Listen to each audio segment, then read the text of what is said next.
ఆకు పచ్చ చీర కట్టుకున్నదంట అందంగా ఈ చోటు, మంచు పూలు అల్లి పెట్టుకున్నదంట జల్లోన ప్రతి చెట్టు,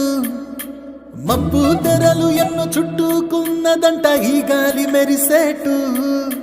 నింగి అంచులని తాకేనంట మది చూస్తుంటే ఈ గుట్టు, పొద్దు తొంగి తొంగి మరి చూసెనంట చూడబోతే రెండు కళ్ళు చాలవంట, వాన విల్లే నేలపై వాలెనంట అమ్మ ఒళ్ళో చేరినట్టు ఉన్నదంట, రామశిలక రామశిలక చూడే నేల వంక, రామసక్కని అందాలెన్నో కొండ కోనలెనక, రామశిలక రామశిలక చూడే నేల వంక, చూడసక్కని చిత్రాలెన్నో